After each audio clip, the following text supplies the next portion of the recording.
Aujourd'hui, je reçois Ariel Rosenblum, qui est en train de préparer un très très gros projet. Il est assez connu sur LinkedIn pour ses posts concernant la vente de manière générale, mais son très gros fait d'armes reste quand même ses deux exits, dont le premier qu'il a fait à 24 ans. Sa spécialité, elle est très simple, amener des boîtes de 0 à 10 millions de chiffre d'affaires. Donc c'est typiquement le type d'entrepreneur qui est très bon dans la recherche de product market fit. Sa carrière, il a commencé avec Good Morning à Paris. C'est la toute première app de livraison de petits-déj diététique et surtout chic. Puis ensuite, il est rentré chez Dreamcatcher Sales, qui est en fait une référence du recrutement de commerciaux en France. Et d'ailleurs aujourd'hui, je vais regarder mes notes, mais il investit déjà dans plusieurs startups aujourd'hui grâce à l'argent qu'il a durement gagné.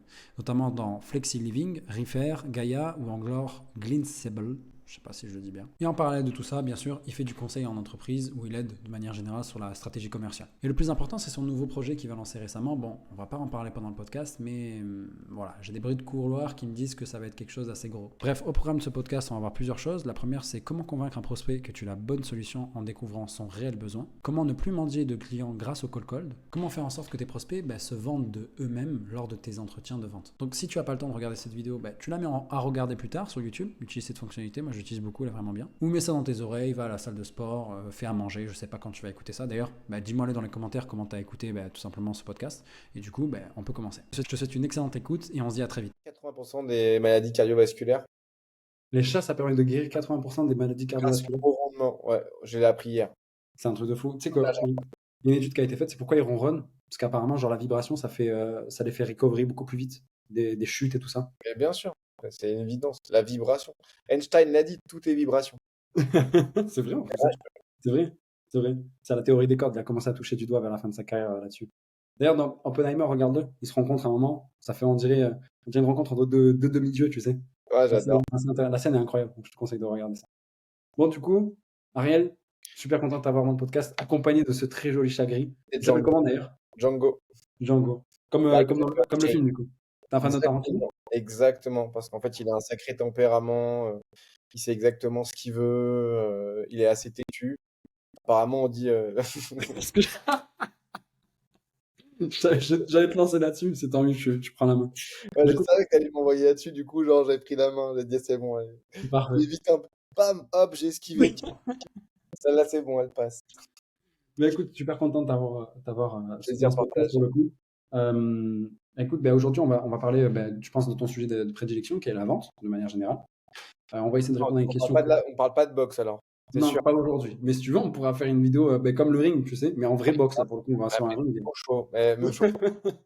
Et en même temps, entre les rounds, on appelle des clients, on voit comment ça se On passe. fait comme ça, moi ça me va. Tu veux venir Ngannou en adversaire, Comme et ça, on voit ce qui se passe. mais blague à part, j'ai eu une idée. Enfin, en vrai, c'est pas moi qui ai eu l'idée, je crois que je sais plus qui est-ce qui a eu l'idée sur LinkedIn, de faire du vrai call dans une bassine à 0 degré.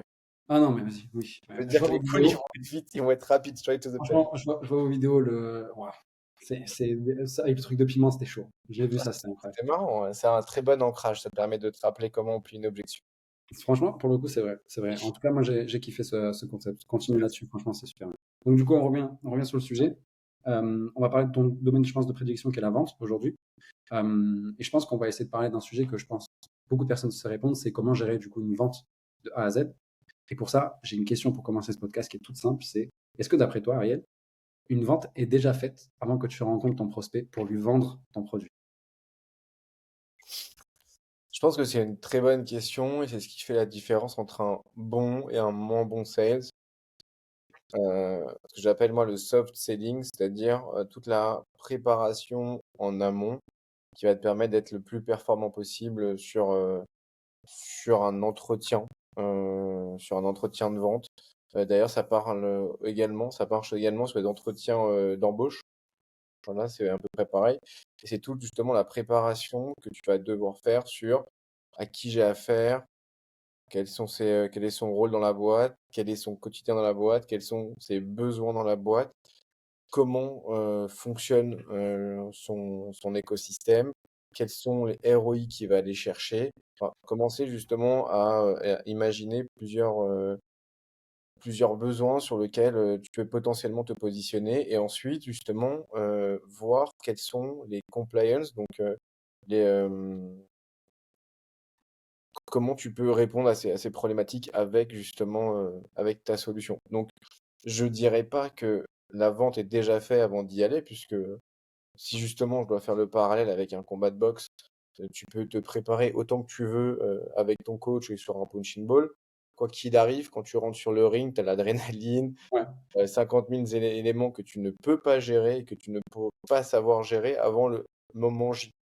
Dans le business, ça peut être la loi du chaos. Et quoi qu'il arrive, la loi du chaos, c'est 10% de chance que un truc que tu n'avais pas prévu, que ton interlocuteur n'avait pas prévu, se passe. Je dis Mhm. n'importe quoi. Tu dois être là pour justement, alors disons que c'est ton premier entretien, euh, ben, au final, tu te rends compte que les sujets en interne ont complètement changé la veille parce que le big boss a eu une proposition de la part de son concurrent pour se faire racheter. J'ai n'importe quoi. Mhm. Et donc, du coup, bah, tu y es pour rien. C'était ingérable, c'était impossible de le savoir. Ton interlocuteur ne pouvait pas le savoir non plus. C'est la loi du chaos. Donc, ça, c'est dans le meilleur des cas, c'est-à-dire lorsque toi, tu as déjà prévu. En vrai, il y a toujours un pourcentage qui est contre toi et qui va faire que bah, potentiellement, tu ne dealeras pas. Donc, pour répondre à ta question, non, Mhm. la vente n'est pas faite avant d'y aller. Donc tu dirais quoi? Est-ce que tu dirais que avec ces 10% de cas où il n'y a vraiment aucun moyen pour toi de préparer ça et de faire en sorte de l'anticiper, même si tu prépares ton entretien, bien sûr, ça c'est assez basique. Mais tu penses pas que, par exemple, moi je te parle d'expérience, j'étais chez Swipe, tu vois. Et chez Swipe, vraiment, les commerciaux, c'était beaucoup plus facilité, par exemple, à Paris qu'en région. Parce qu'à Paris, il y avait les campagnes de pub, tu sais, au sein du métro parisien. Moi, je me rappelais, je prospectais les grandes DRH en grand compte là-bas. Et quand on appelait Paris, c'était beaucoup plus simple parce que, ouais, on vous voit partout, ouais, on ne peut pas vous rater en ce moment.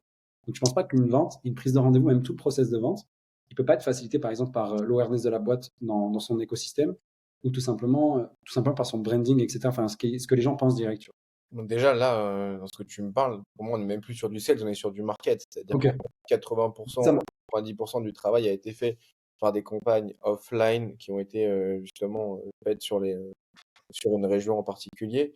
Et Mhm. on utilise le sales uniquement pour pouvoir décrocher son téléphone et dire Hello, est-ce que vous nous connaissez? Mhm. En réalité, oui, on peut pas vous louper. Limite, vous, vous êtes un peu lourd sur mes yeux. Voilà. Mais Mhm. ok, parlons-en de quoi il s'agit. Je pense que dans le cas de Swile, mais ça c'est encore un autre sujet, c'est arrivé sur un marché qui était hyper concurrentiel enfin hyper, avec deux énormes mastodontes qui étaient déjà là, et que il fallait justement mettre un coup de pied dans la fourmilière et avoir une T'étais image. chez Swile ou pas? Comment? T'étais chez Swile ou pas? Non, non, j'étais pas chez Swile, mais c'est. Tu dis exactement le script qu'on disait quand, Ah quand, on ouais? était, quand on était avec les gens au Ah téléphone. ok. Ben, non, Un non, peu bah, le running gag quand on était en interne, genre. Est-ce que tu vas mettre un coup de pied dans la fourmilière? Oui, aujourd'hui, ok, tu vas mettre un coup de pied dans la fourmilière. pour moi en tout cas, vu que tu as deux acteurs qui sont hyper installé, ça va être compliqué. Mais tu vois, Ouais, par c'est clair. exemple, si je reprends le même exemple de Swile, et si des gens de Swile m'écoutent, hello Fares, j'espère que ça va bien. Euh, Il y a un Fares chez Soi? ah, il est chez Skello maintenant. Il Ah ouais. siège Kedo, ouais. Ouais. Ouais, bah, bon, alors, hello les mecs de Swile quand même. En gros, par exemple, si je reprends ta question, est-ce que tu penses que tu as autant de chances qu'un head and head pour aller closer un grand compte, même si tu te prépares bien? Moi, je te dis non. Ok. Ok, donc pour toi, même si tu te prépares bien, t'es Edenred face à Swipe, forcément Swipe Ouais, gagne. ça va être très compliqué. C'est-à-dire, c'est pour ça que j'ai pas vu les comptes et aujourd'hui je parle de ce que j'ai vu moi. Je pense que la majorité des comptes clients de Swile, en tout cas à mon époque, lorsque je m'y intéressais un petit peu, c'était principalement de l'écosystème startup parisien parce Hmm. que c'était dans la fame d'avoir sa Swile et c'est cool. Et d'ailleurs, c'est les premiers à vraiment avoir dématérialisé euh, les tickets restaurants et c'est super cool, hein. Après, et justement, enfin, les deux gros mastodontes ont suivi. Voilà. J'en reviens à ta question. Et je te la pose, est-ce que tu penses que si tu avais préparé un rendez-vous comme il le fallait et que tu avais pris allez, une semaine à préparer ton rendez-vous pour aller vendre Swile à EDF, la vente était déjà faite? Franchement, pour le coup, d'expérience, je peux te dire que non. Forcément, on peut même te dire que tu partais plus chez Edenred, les EDF et tout ça de manière générale, tu vois. Et c'était juste, voilà, en fait. Est-ce que préparer son entretien, ça fait tout? Moi, je pense pas. Je pense que le marketing, il aide. En fait, le marketing, il va juste pousser les retours marché que les sales remontent au market, tu vois. Ils vont leur dire, écoute, il y a ça qui marche bien. Eux, ils vont juste amplifier ça par les ads, par tu vois, leur action marketing. Mais à un niveau plus concret, imaginons que t'as pas 100 millions à mettre en, t'as pas 100 millions de levée de fonds, tu vois, c'est compliqué. Bah, tu vois, à ton niveau, tu peux potentiellement, par exemple, cibler mieux ta cible, tu vois. Aller chercher vraiment ton ICP quand tu vas construire ta liste de prospection à ton niveau. Imaginons que tu es un directeur d'agence, c'est le seul à faire la prospection pour le moment, tu as quelques gars pour le delivery, comme c'est mon cas un petit peu pour le moment. Ben, moi, c'est sur le ciblage que je m'y retrouve. Comme ça, quand la personne, je l'appelle, j'ai quand même un contexte et je suis quand même, quand je le contacte, le gars, il dit, ah ok, d'accord, il m'a quand même fait ses petites recherches. Tu vois.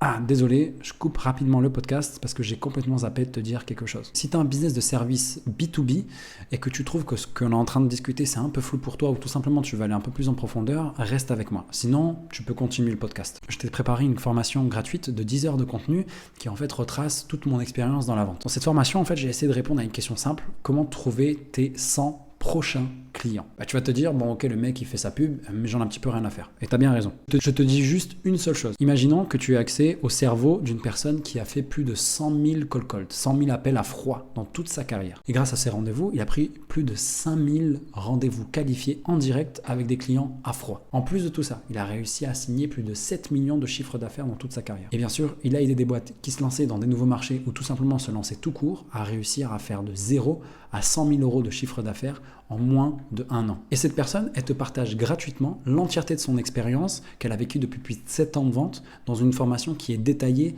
et très très bien foutue. Car tu apprendras notamment dans cette formation comment trouver des gens qui ont vraiment besoin de tes services là, tout de suite, maintenant. Comment construire des messages de prospection qui permettent d'avoir un taux de réponse entre 15 et 30%. Comment ne plus jamais avoir peur de prendre ton téléphone et de contacter tes prospects pour prendre entre 3 et 5 rendez-vous par semaine, voire même par jour. Ou encore comment gérer un entretien de vente pour pouvoir avoir des taux de closing proches de 85%.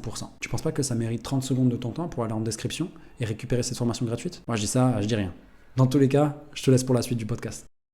Moi, je pense qu'effectivement, après, bon, et ça, j'ai récupéré cette formule, non pas d'Einstein, mais des frères Moustache, c'est la préparation égale la performance, tu vois. C'est-à-dire que en amont, si tu te poses la question toute simple, quel est le besoin du client de mon client, enfin, du client de mon prospect plutôt, qui ne doit pas continuer avec toi. Déjà, ça te permet à toi de te positionner sur, ok, enfin, dans quel secteur il interagit, à quel besoin il répond lui, qu'est-ce que fait sa solution. Et ensuite, lorsque tu reviens un peu plus près de la cible en question, de la personne que tu vas rencontrer, donc du décisionnaire normalement, tu vas commencer à t'interroger par rapport à quel est son rôle dans la boîte et par rapport à ce rôle-là, quels sont les besoins qu'il peut avoir et donc du coup, comment préparer mon entretien pour pouvoir répondre à ses besoins avec une logique héroïste et l'intérêt du premier rendez-vous. Et je pense que je fais la transition avec ce que tu vas me poser comme question derrière. Ça va être comment je vais organiser ma discovery pour pouvoir justement pallier aux 20% de réponses que j'ai pas pu avoir pré-entretien lors de l'entretien du premier rendez-vous, qui va me permettre de valider justement les 80% Ouais, c'est ça. que j'ai préparés. Moi, j'ai une autre phrase que j'utilise beaucoup, c'est 80% de ta réussite ne vient pas de ce que tu dis, mais de qui tu contactes dans un premier temps. De ce fait, ta liste de contacts, c'est ton plus gros point de levier et de croissance. Et du coup, ben, tu as déjà mâché le travail. Si tu as une liste de prospection qui est presque parfaite, ben, le gars, tu vas l'appeler, tu vas forcément facilement prendre le rendez-vous. Il va forcément voir l'intérêt de ta solution. Et après, vous allez en entretien, il va se dire, putain, j'ai adoré ton approche, parce que tu as été parfaitement personnalisé, etc. Et forcément, ça va aider ta vente.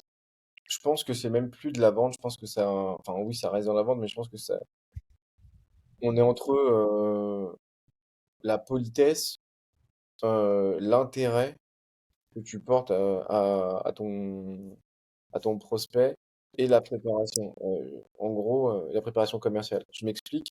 En vrai, appeler comme une batterie de call finalement, ne pas s'intéresser ni à ce que la personne fait, ni à ton interlocuteur, et donc finalement être juste là à balancer ton pitch, ben, t'as 100% de chance de passer pour un spammer finalement, tu vois. Si tu passes un petit peu plus de temps en amont à te dire, ok, ben, en fait, comment je peux aider cette personne-là, Mhm. tu vois? Et ça se trouve, tu peux pas l'aider, donc en fait, switch, passe à autre chose. Et je te rejoins sur effectivement quelque chose, enfin sur ce que tu viens de dire, c'est-à-dire bien préparer sa base de données. D'ailleurs, on parle de base de données qualifiée.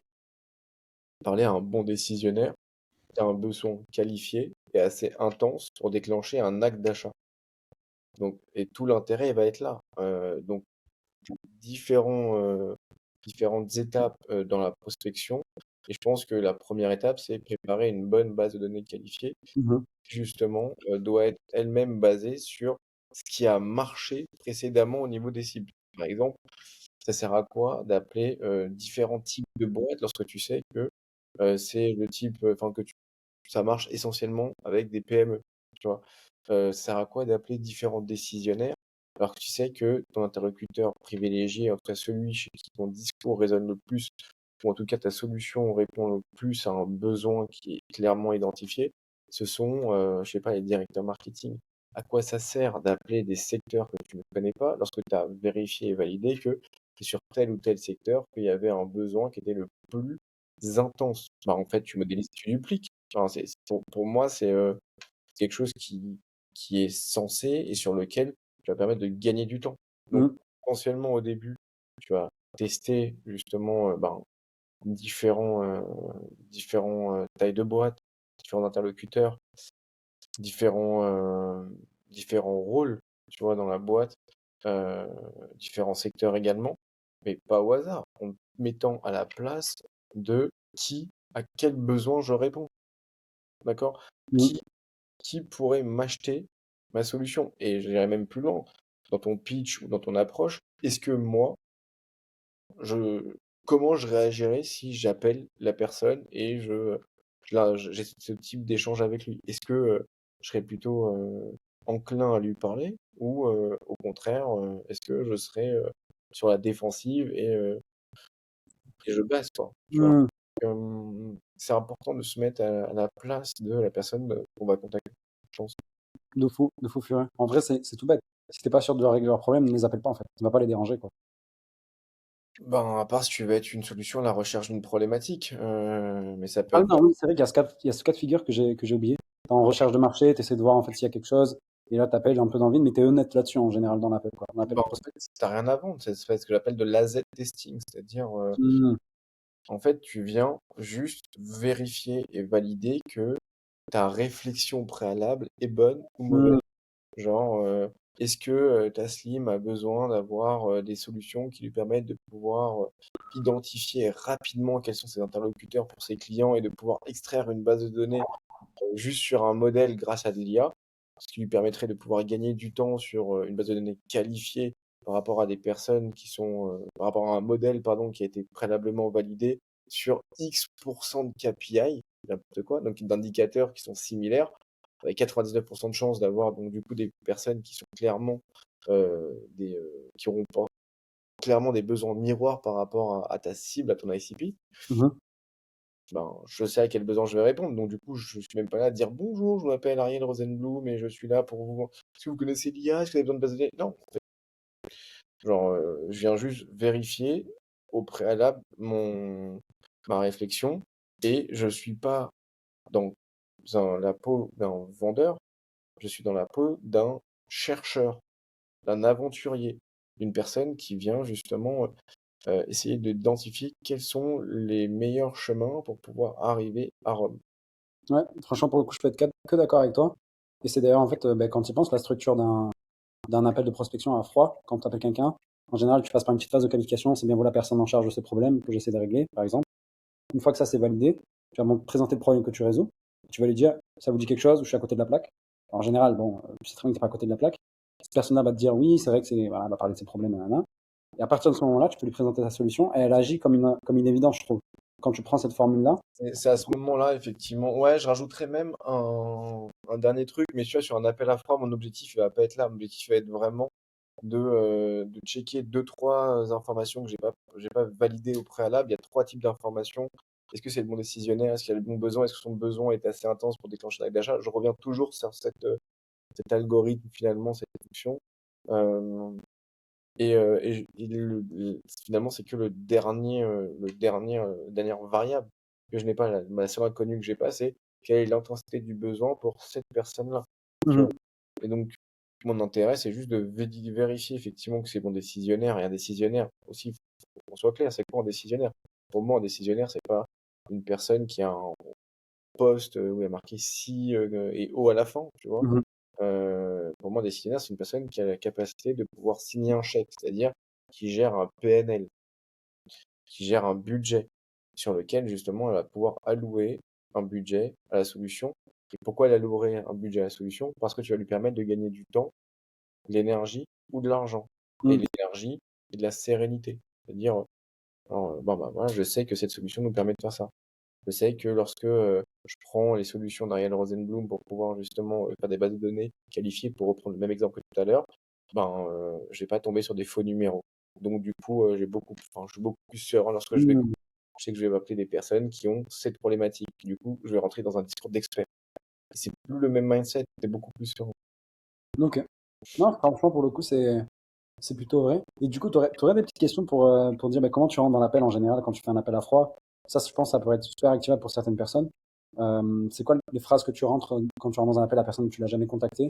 Et comment tu fais ce switch vers demander assez rapidement l'intensité de son problème, etc. et de rentrer là-dedans assez rapidement, tu vois.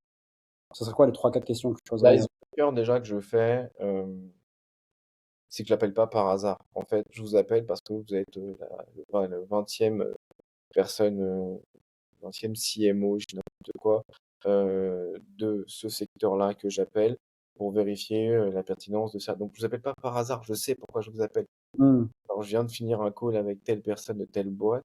Mhm. Tu vois, donc déjà, t'es pas là à dire euh, je suis Ariel Rosenblum, je vends ça. C'est pas toi. Je sais pourquoi toi je t'appelle. Donc, déjà, quand tu fais ça, pour moi, tu viens créer un premier cadre. C'est-à-dire, je m'intéresse à toi. Je sais pourquoi je dois te parler. Donc, Hmm. le temps que tu vas consacrer, c'est un temps qui va être bénéfique. Est-ce que tu es prêt à le consacrer? Donc là, c'est la deuxième étape. Combien de temps tu es prêt à consacrer? Je vais pas vous prendre plus de 1 minute 30. J'aime bien dire 1 minute 32 ou 32 secondes. Pourquoi? Pour deux choses. La première, ça permet de cadrer, bien évidemment, parce que, encore une fois, la personne, tu pas rendez-vous avec elle, donc elle est potentiellement en train de faire autre chose. Mhm. D'accord. La deuxième, c'est que tu viens un peu challenger. Et là, je joue avec le clownesque de l'image du sales. C'est-à-dire, ah ouais, on va voir si le mec arrive à me pitcher en moins de 32 secondes. Tu vois? Donc, Hmm. en réalité, moi, je connais mon pitch, je sais pourquoi je l'appelle. D'accord? Donc, en acceptant là-dessus, de jouer à ce jeu-là, je le rentre dans un engrenage et lui, il pense qu'il va m'avoir. Peut-être qu'il va m'avoir, mais en fait, en réalité, je rentre dans une discussion. Ah, trop cool. Et donc là, je viens vérifier. Je veux juste savoir, est-ce que vous êtes bien telle personne? Oui. Est-ce que vous gérez bien tel département? Oui. Est-ce que aujourd'hui, vos différentes problématiques, c'est ça, ça, ça et ça? Oui. Ou non? Ah, ok. Et donc, du coup, en fait, tu fais un arbre décisionnel. Et en réalité, on t'apprend l'inverse sur la disco. On t'apprend à faire des questions ouvertes. Enzo Colucci, lui, te dira, moi, je suis plutôt sur des questions ouvertes. Moi, je suis plutôt sur du warm calling et pas du cold calling, c'est-à-dire que Hmm. c'est vraiment 80% de mon temps à appeler 10 mecs pour avoir 9 rendez-vous qualifiés. Mhm. Tu vois, je vais pas appeler 40 gars, ça m'intéresse pas. Genre, et surtout, en fait, quand je vais poser des questions ouvertes, ça va être vraiment sur la fin pour vérifier l'intensité du besoin. C'est-à-dire, ok, concrètement, aujourd'hui, combien de, je sais pas, est-ce que c'est dans votre stratégie, même pas, ça c'est une question fermée, et quels sont justement les développements, les ambitions de développement sur ce type de problématique? Est-ce que vous avez justement vu d'autres personnes? Encore une fois, question fermée. Moi, je suis très question fermée en fait. Et c'est Mhm. pas bon, tu vois, je sais que c'est pas bon, mais en réalité, mes questions fermées viennent juste me permettre de jouer au jeu de qui est-ce? Parce qu'en amont, j'ai déjà tout préparé. Tu vois, Hmm. je vais lui dire, tu sais quoi ses problématiques, je me suis renseigné sur la personne. Je suis un ayatollah en fait du sniping, c'est-à-dire si je t'appelle, je sais qui t'es, je sais avec qui tu traînes, je sais ce que tu fais, je connais tes problématiques parce que je me suis amusé à appeler au-dessus, en dessous. Je t'ai stalké sur Insta, je t'ai stalké sur LinkedIn, je t'ai stalké sur Facebook, je t'ai stalké partout. C'est du harcèlement, ça, Ariel. Non, parce que c'est ouvert. Non, en vrai, je suis plutôt d'accord avec toi et je suis même partisan de ta manière de fonctionner pour être honnête. C'est du sniping, c'est-à-dire que j'utilise cette méthode parce que j'ai pas deux chances de l'avoir au téléphone. Tu vois, donc du coup, lui, il a pas de temps à perdre, moi, j'en ai pas à perdre, et je suis dans cette démarche-là directement. Moi, ce que je veux, c'est que chacun gagne du temps, et si on n'a rien à faire ensemble, voilà, au moins, on aura passé 2 minutes, et j'ai rien à vous. Moi, je veux juste vérifier une information. Si Ouais. c'est pertinent, on prend un rendez-vous, c'est pas pertinent. En tout cas, j'aurais appris un truc, et j'espère que je vous aurais permis d'apprendre quelque chose. En tout cas, j'aurais eu plaisir à vous avoir au téléphone, et c'est cool. Merci d'avance. Moi, en vrai, moi, je dis souvent cette phrase, tu vois, aux équipes que j'ai, avec qui je bosse, etc. C'est que les gens, ils sont pas occupés puisqu'ils te répondent. Ils sont pas occupés. À moins qu'ils ont une vraie urgence, tu vas l'entendre à l'oreille et à ce moment-là, coupe l'appel, tu vois. Ça sert à rien, la personne ne pourra Tu pas coupes prendre le l'appel, rendez-vous. tu coupes l'appel. Moi, par exemple, la personne, quand elle est en voiture, ben, logistiquement parlant, elle peut pas prendre le rendez-vous. Donc, vaut mieux arrêter pour moi, tu vois. C'est Donc, marrant, moi c'est ce que je fais quand ils sont en voiture. Alors c'est moi qui coupe le rendez-vous parce qu'en fait c'est dangereux et je préfère que vous vous occupiez c'est de la route. exactement Je peux entendre des enfants derrière. Et après, derrière, tu la rappelles et tu lui dis, c'est moi qui vous ai WhatsApp, dit. genre le WhatsApp. WhatsApp, c'est ton meilleur ami. Ah ouais, je vois. Petit WhatsApp, c'est message WhatsApp en même temps, et on se rappelle demain, un truc dans ce style-là, tu lui dis? genre bon voyage, machin. Merci pour votre temps. Désolé de vous avoir dérangé. Bonne route. Je me permettrai de vous rappeler demain. Le WhatsApp, en fait, ça a deux trucs. Le WhatsApp, c'est considéré un peu comme c'est ma vie perso. Ouais, mais c'est ta vie perso. Pourquoi t'as ton téléphone? Il n'y a pas de limite entre ton taf et ton. C'est comme les gens, ils me disent, ouais, où vous avez eu votre numéro? Ils ne te poseraient pas cette question si tu l'aidais vraiment, ils te le ressentiraient. Ils s'en foutraient que tu l'appelles son numéro perso, tu vois. Ouais, après, ça dépend, encore une fois, d'où tu as eu mon numéro. Si tu viens de spammer, d'où tu as eu mon numéro, en fait, bah, forcément, je te pose la question. Si tu viens lui rapporter de l'argent, d'où tu as eu mon numéro, en fait, la vraie question, c'est vous devrez me remercier de vous appeler. Tu C'est vois, vrai que genre, d'où tu as eu mon c'est dur de numéro. faire ce soutien pour des commerciaux débutants, tu vois. Ils se rendent vraiment pas compte que, en fait, le prospect, il a plus besoin de lui que toi, tu as besoin, Si parce que tu tu as préparé as ton 1000 rendez-vous, personnes dans ta liste, donc si t'as techniquement, tu as préparé- 1000 chances. si t'as pas préparé ton rendez-vous, il n'a pas besoin de toi, le prospect, parce que tu viens C'est juste vrai, le. hein. Ben, c'est ce que je disais, en gros, c'est la phrase que je dis souvent à mes équipes, c'est que les gens, ils sont pas occupés puisqu'ils vous répondent et qu'ils vous laissent de leur temps. Mais ils sont pas disposés à vous écouter. Et en fait, ce qui va vous permettre de savoir s'ils sont disposés ou non, c'est ce que vous allez dire. Si tu sonnes comme un commercial de merde, bah, t'étonnes pas que l'output de l'appel, c'est toujours le même, en fait.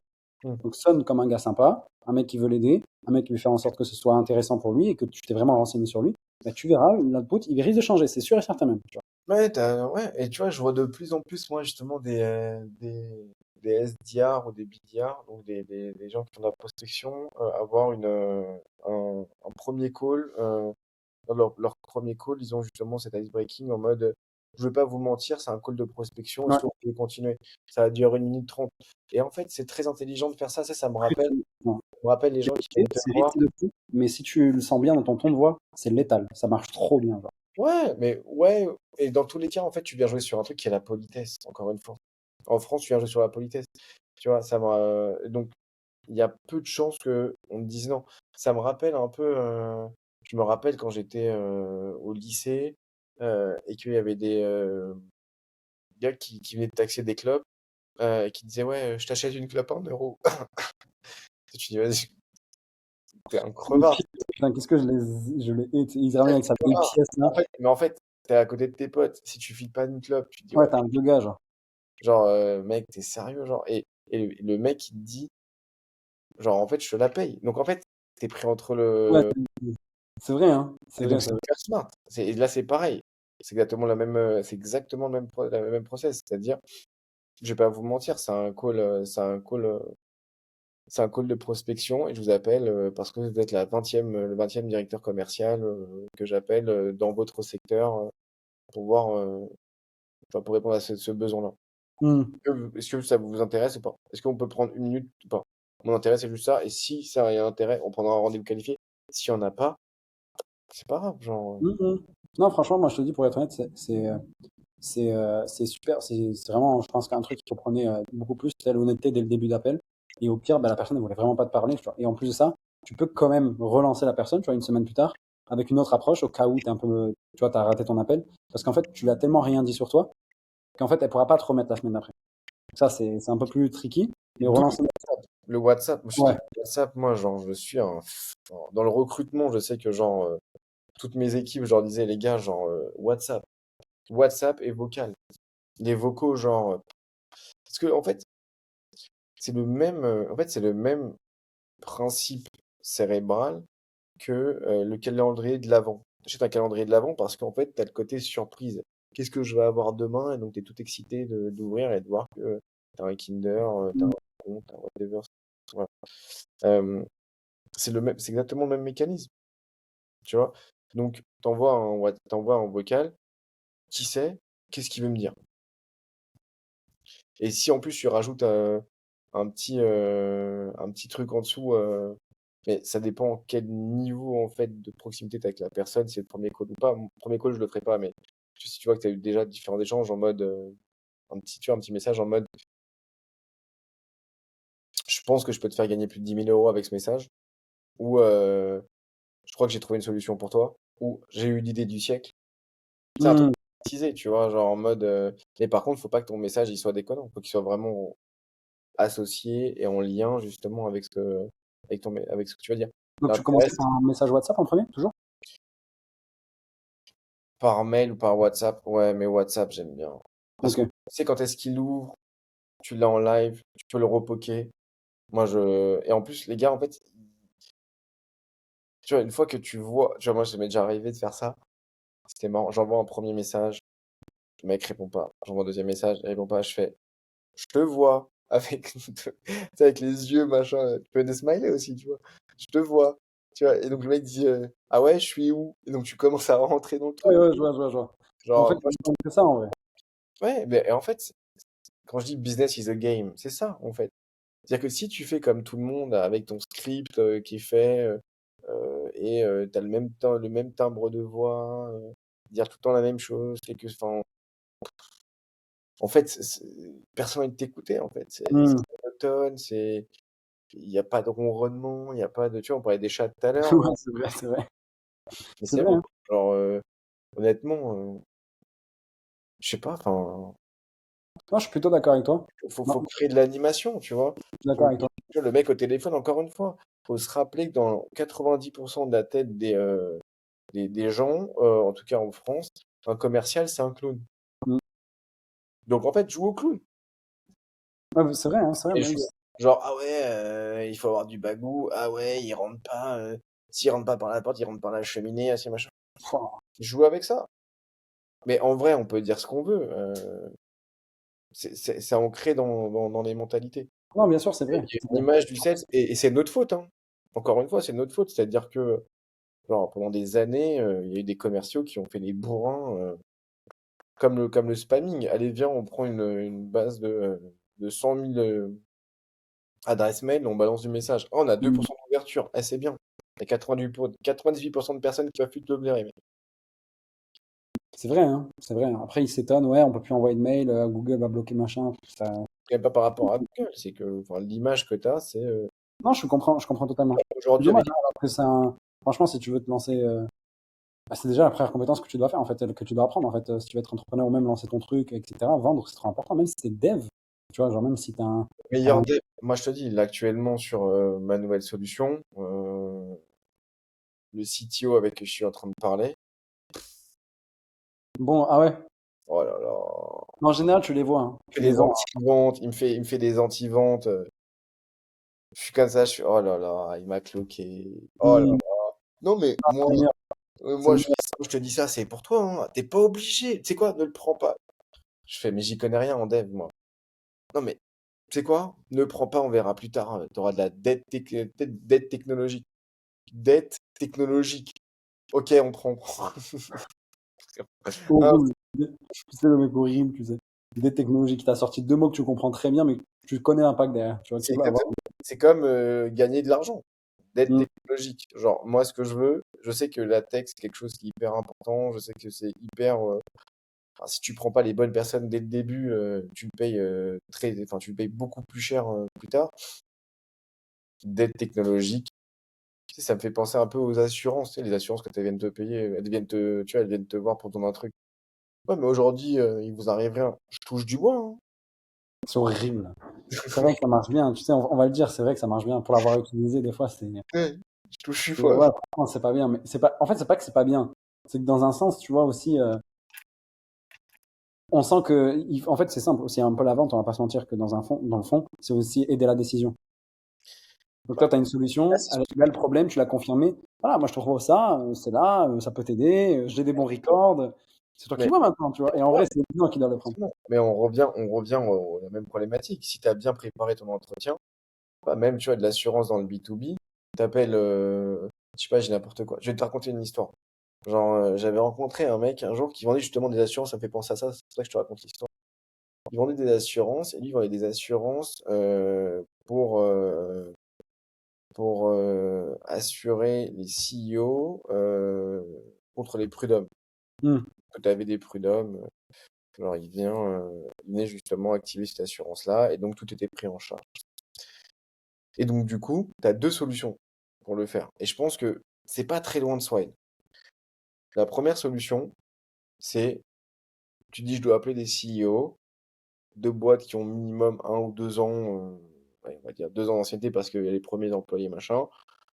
T'as assez de turnover, donc machin. Il n'y avait pas encore Balance à Startup à l'époque. Donc forcément, Non, on n'en parle pas, on n'en parle pas. pour l'acquisition, c'est beaucoup plus compliqué. Ouais. Mais en tout cas, voilà, donc tu avais plutôt les pages jaunes, tu vois, donc les mecs qui prenaient tous les trucs, enfin, les pages Wow. blanches, du coup, ils appellent, machin. Donc tu as une chance sur combien d'avoir une personne qui va se dire, non mais ouais, je vais peut-être en prendre une parce que là, je sens que Édouard ou Sophie ou machin, tu vois.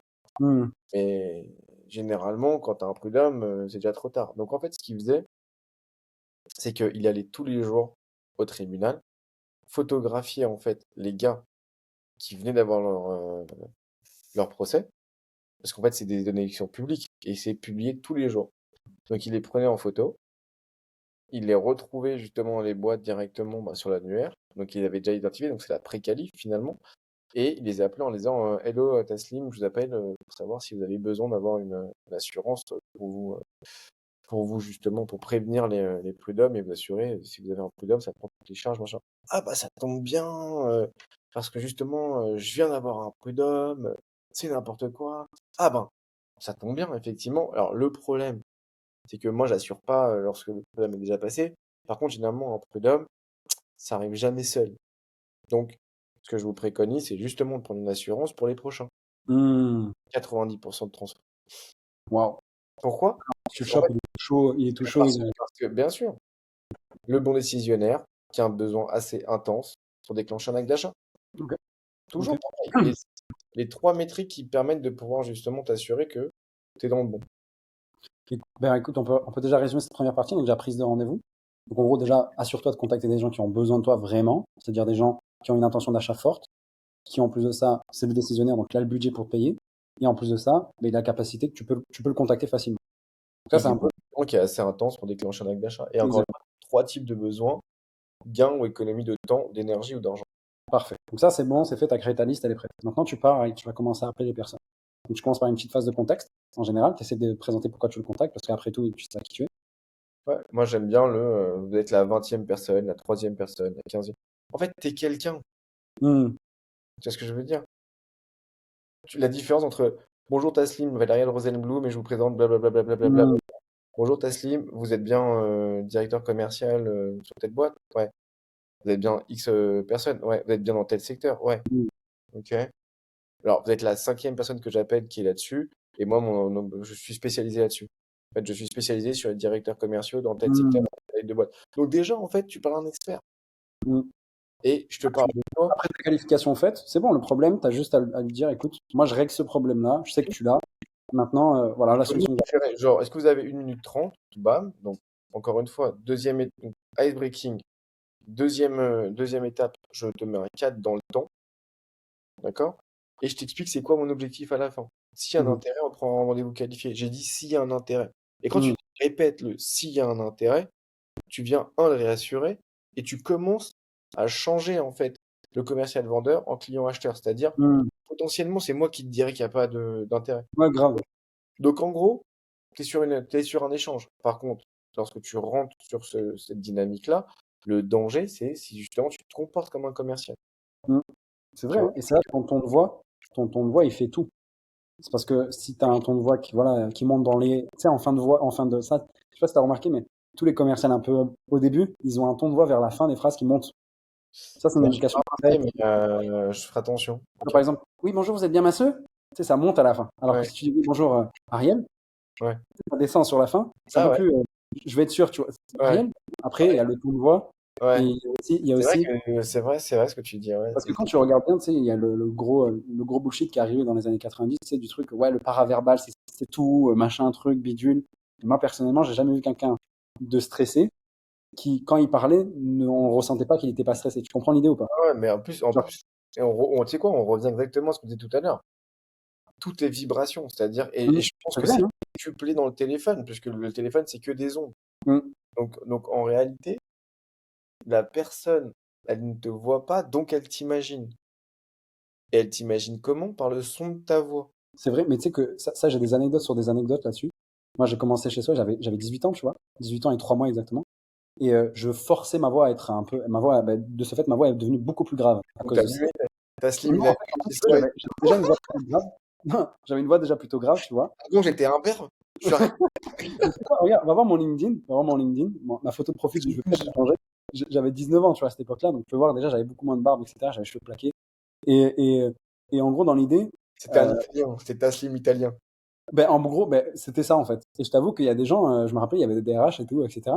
Et je m'étais retrouvé dans des visioconférences avec des commerciaux terrain, tu sais, pendant Covid, etc. Je voulais faire des visioconférences. Et les gens s'imaginaient pas que c'était moi qui les avais appelés. Mais je te dis, Tu vois? genre, Et j'ai dit, mais vous m'avez imaginé comment? Et tu sais, ils me donnaient des descriptions, mais c'était d'une. Ah, je vous imaginais. La barbe, j'imaginais pas la barbe, moi, par exemple. Je sorte des phrases comme ça. c'est vrai? Et vous avez quel âge? Je dis 19 ans. Elle me dit, mais non, vous êtes alternant, non? Je fais, non, je suis en CDI et tout, machin. Non, non, non. Alors, c'est incroyable, hein, les jeunes de nos jours. Elle était choquée, tu vois, la DRH. Et c'est pour ça que je te dis que vraiment, ta voix, comme tu dis, c'est un émetteur d'émotion. Et la personne perçoit ça. Vraiment, pour le coup, hein, il n'y a pas besoin qu'elle soit en face de toi. Et c'est un truc que je dis souvent à mes commerciaux. Et je t'ai coupé, désolé. C'est Vas-y. que, imagine, tu rentres dans son bureau et tu fais le pitch. Tu vois, l'appel, tu vois, c'est la tonalité. Ouais. Tu toques, c'est ça la tonalité en fait. Tu toques dans son bureau. Tu rentres, excusez-moi, c'est bien vous. Petite qualification rapide, tac, tac. Ouais. Euh, C'est pas ok, vous. Ok. voilà, tu vois, excusez-moi, tu vois, tu rentres comme ça. C'est vraiment, excusez-moi, c'est bien vous, madame? Ah, d'accord, vous êtes en charge de. Super, bon. Je vous explique rapidement qu'est-ce que je fais et à partir de là, vous me dites si vous êtes intéressé ou non. Ça vous va? Ça va prendre moins d'une minute, promis. De toute manière, j'ai un truc à faire juste après. Tu vois, là, ça pose le truc, ça J'ai pose un le cadre. j'ai un truc à faire juste après parce qu'en gros, quand tu dis ça, pour moi, il y a comme un manque de considération. Il faut se rappeler C'est que vrai, ça dérange, tu vois. c'est Moi, vrai, c'est vrai. j'irai pas, moi, perso, je le dirais pas. Après, ça peut marcher avec d'autres personnes. Moi, je parle pour moi, encore une fois, et je pense que chacun a ses Hmm, propres types. Et encore une fois, genre, tu peux demander à tous mes anciens collaborateurs chez DCS. Moi, je laissais pas parler les mecs.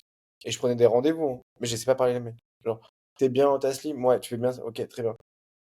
Je sais quoi, genre, j'ai pas énormément de temps, toi non plus, donc on va aller straight to the point.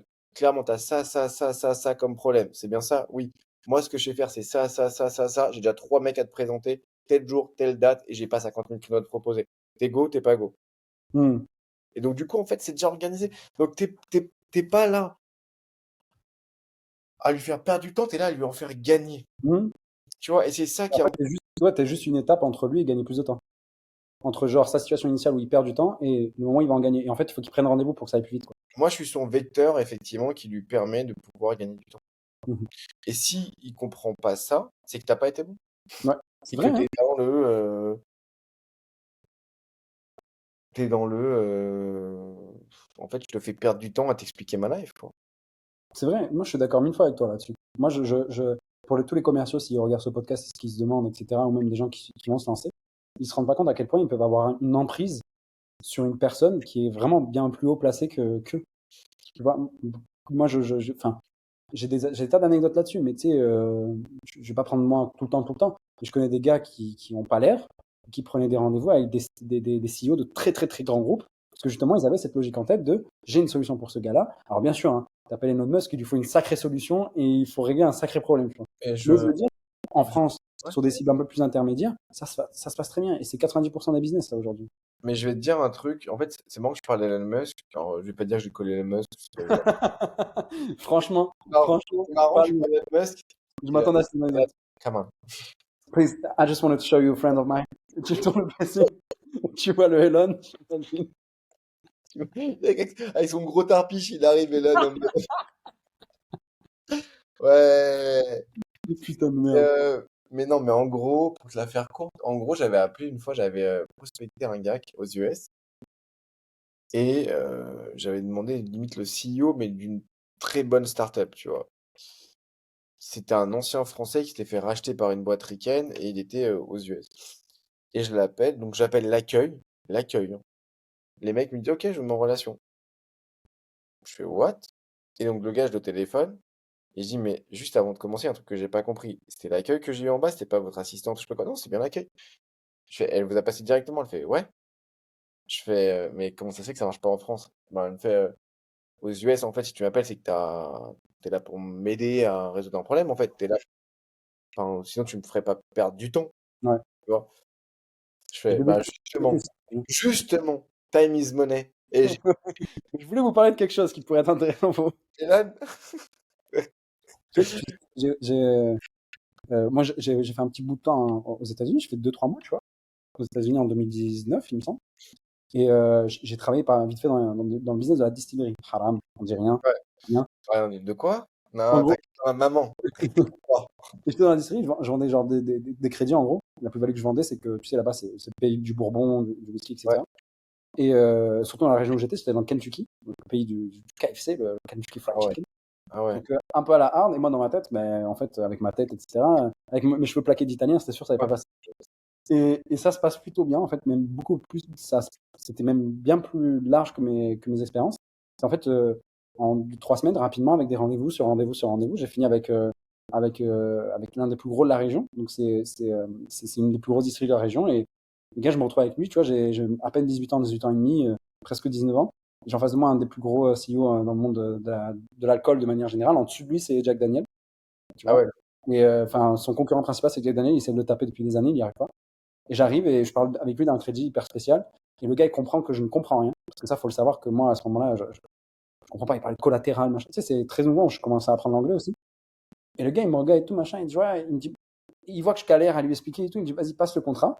Il voyait que j'avais le contrat avec. Il voyait que j'essayais de lui. Tu vois, tiens, regarde et tout. Moi, j'y connais rien, tu vois. Et il me dit, ok, il ouvre, il voit la table des matières. Il va après, il y a deux, trois trucs, je pense, qui pourraient l'intéresser. J'y connaissais rien. Pour être honnête, j'ai jamais lu le contrat. Il me dit, écoute, bah, vas-y, rentre. Et je sens qu'il me fait. Moi, dans ma tête, c'est bon, il m'envoie chier, tu vois. T'as compris l'idée ou pas? Il ouais, me dit, vas-y, rentre, t'as ton Uber, t'as un Uber parce que c'est loin, tu sais, c'est dans les champs et tout ça. Il me dit non, il dit, bah écoute, il y a une navette par rapport à la visite, parce qu'ils font des visites guidées dans toute la distillerie. Attends-là devant, et ils vont t'amener dans le centre-ville le premier, tu auras un Uber, tu rentreras chez toi. Donc une petite demi-heure de retour, on va dire, le retour, tu vois. Je rentre, j'arrive du coup au siège de Bank of America, je vais voir le gars avec qui je bossais et tout. Tu vois, il a appelé, le légal a dit, ok, c'est bon, bien joué, genre. Et moi, dans ma tête, il me dit, t'as géré ça et tout, c'est en mode genre, putain, propre.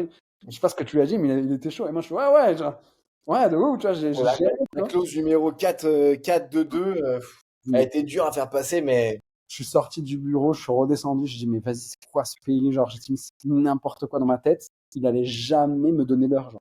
Déjà, de base, être avec lui dans la même pièce que lui, dans son bureau, là, tu sais. Dis-toi, il y a un super bureau. Je sais pas si t'as déjà vu Kingsman, le deuxième. Le film non. Kingsman, le deuxième.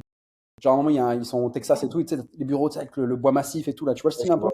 Alors, Ouais, tête de taureau au-dessus du bureau et tout ça, là.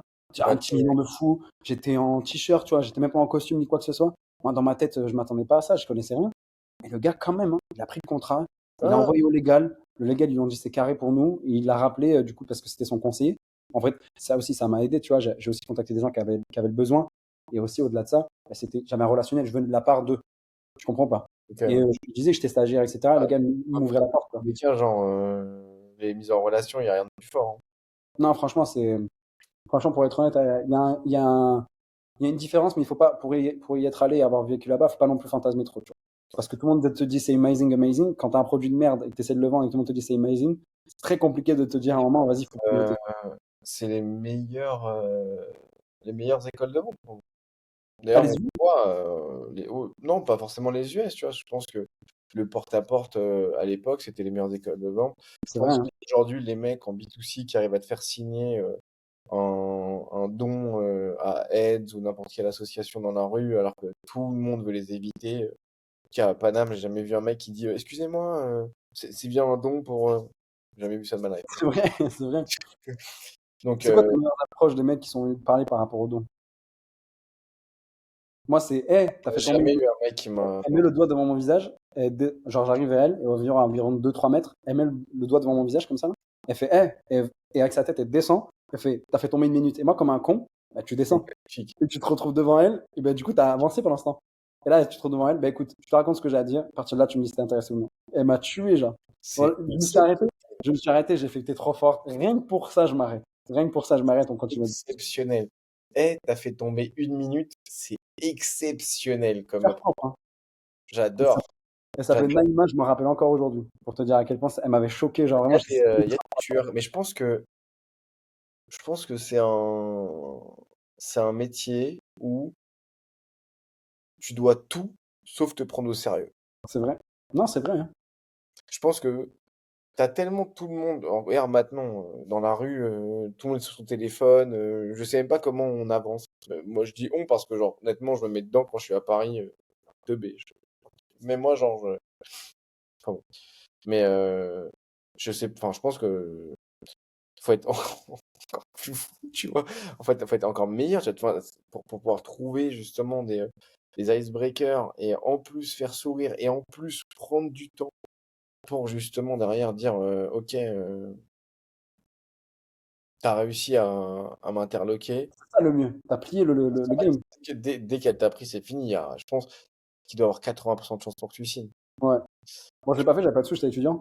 Mais Ouais. franchement, pour le coup, elle était très très forte. Ouais, bah, là, tu vois, encore une fois, si je dois faire un rapprochement par rapport au call calling ou à la prospection téléphonique, la qualification, moi, je t'arrête pas. À part si je suis dans le C, même pas. Ça allait faire un préjugé, genre, dire, si t'es dans le 16e, machin, mais je pense que soit t'as pas d'argent, enfin, t'avais quel âge? T'étais mineur? Non, bah non, t'étais ouais, 22, ouais. Quoi que De tu quoi comptes. j'ai pas très bien compris. T'avais quel âge, toi, quand elle t'a arrêté? J'étais fin 18, j'allais me faire virer 2 semaines après, je me rappelle très bien. Et j'avais 18 ans, j'allais partir aux États-Unis 2 mois après. Donc 18 ans, à part si t'es hyper impliqué dans tout ce qui va être justement bah, un peu l'associatif et l'écologie potentiellement ou le médical, ça dépend de l'association.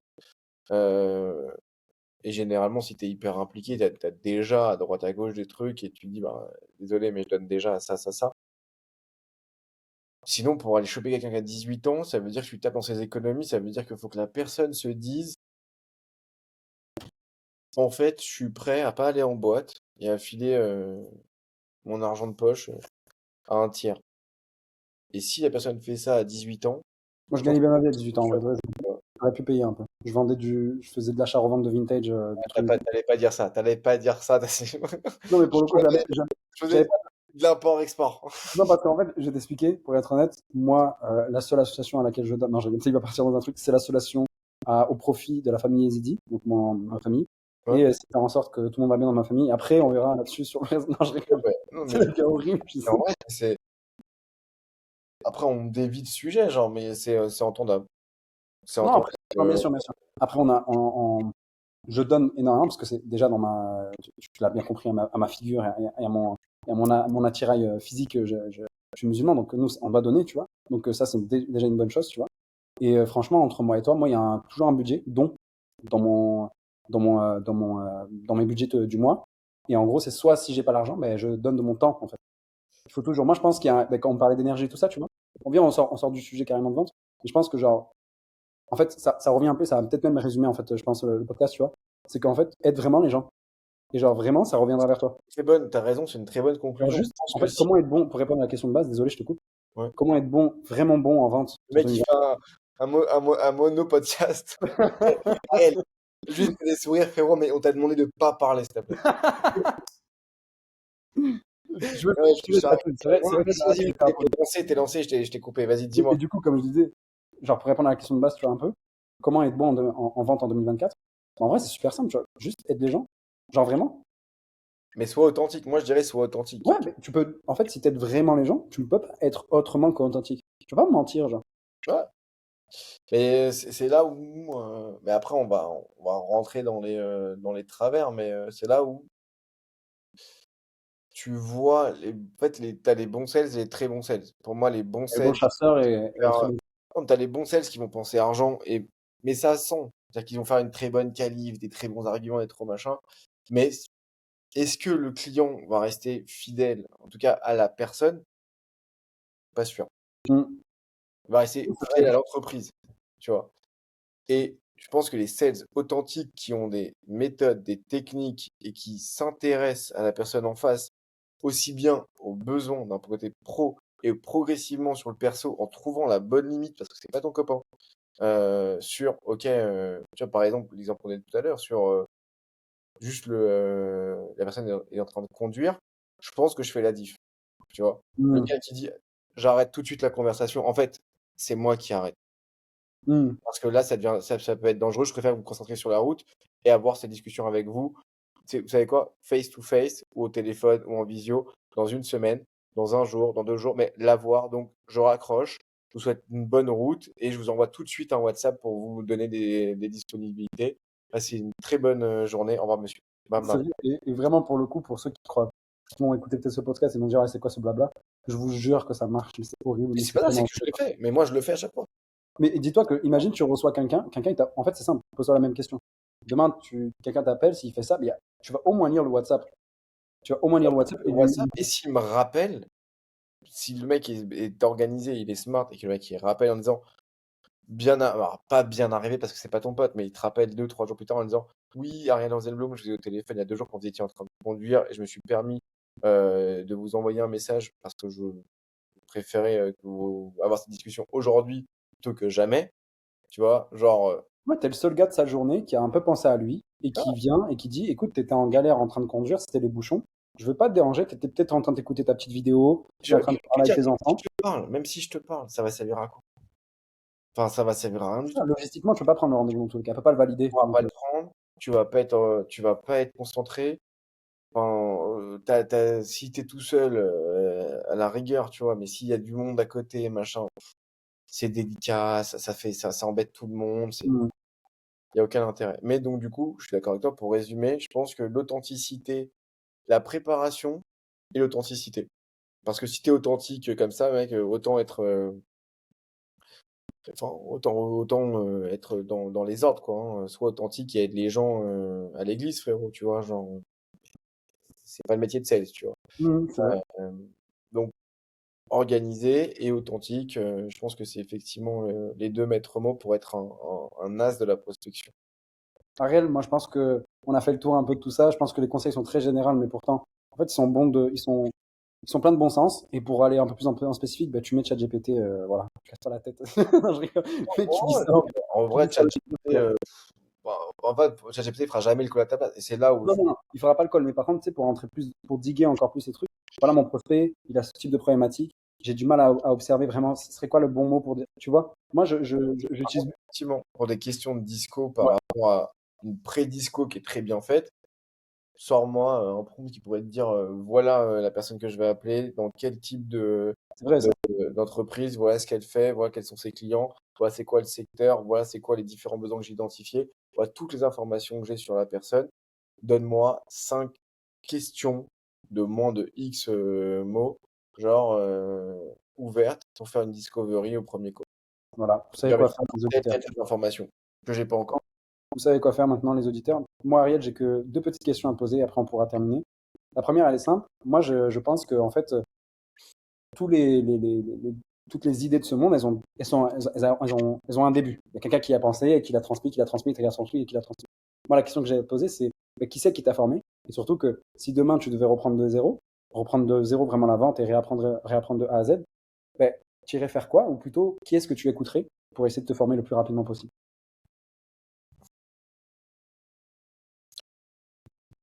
Euh, Ça va peut-être être arrogant, mais ok. En gros, j'essaie de pas faire une réponse de Normand. En gros, moi je pense que la vente, c'est des heures de vol. C'est des heures de vol opérationnelles. Donc en fait, qu'est-ce qui m'a formé?